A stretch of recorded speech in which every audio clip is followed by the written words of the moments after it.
Magandang gabi ulit mga utol. Another night, another fright. Ako nga pala ang inyong utol Pao, nagbabalik upang magkwento na naman sa inyo ng isang kwentong kababalagan.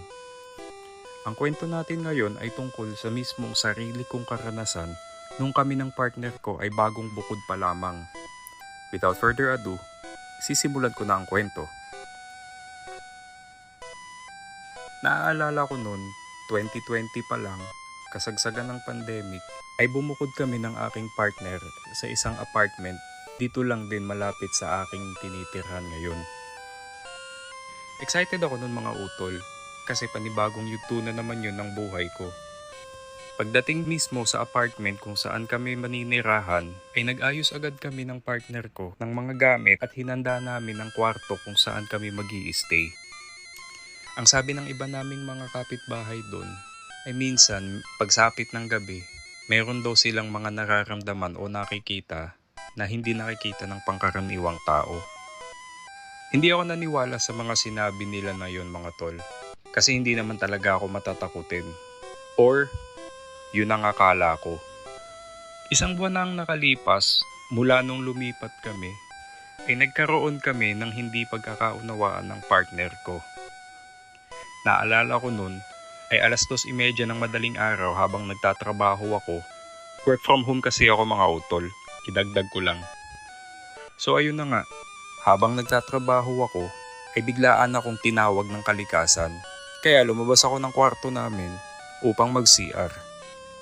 Pagkalabas ko ng CR, nagulat ako nang nakita ko yung partner ko na parang sumilip sa CR kung nasaan ako, sabay naglakad lang palayo sa akin. Wala siyang sinabi kahit anong salita. Gawa nga ng may tampuhan kami, dahil nag-away nga kami, ay hinayaan ko lang siya. At pumasok ako sa kwarto. Pagpasok ko ng kwarto, nagulat ako mga tol. Dahil nakita ko yung partner ko, mahimbing na natutulog. Kaya itinuloy ko na lang yung pagtatrabaho ko hanggang matapos yung shift ko. 11:00 na ng umaga nang matapos ang shift ko mga tol. Sakto namang paggising ng partner ko. Medyo may tampuhan pa rin kami nun, ngunit mas pinili kong kausapin siya. Tinanong ko siya kung bakit hindi niya ako kinibo nung nakita niya ako sa CR at dumiretso lang siya papasok ng kwarto. Nagulat naman ako sa sinabi niya na hindi naman daw siya lumabas ng kwarto. Akala ko ay pinagtitripan niya lang ako mga tol. Idiniin ko sa kanya na nakita ko siya. Sumilip sa CR at nung makita niya ako, ay dumiretso na lang siya papasok ng kwarto. Narinig din ng isang kapitbahay namin yung pinag-uusapan namin ng partner ko. Kaya sumabat siya at sinabing akala nila ay sila lang ang nakakaranas nun. Hindi na sila nagulat na naranasan ko rin yun. Sinasabi nila na meron talagang mga pagkakataon na nakakakita sila ng doppelganger lalo na kapag 10 oras ng gabi.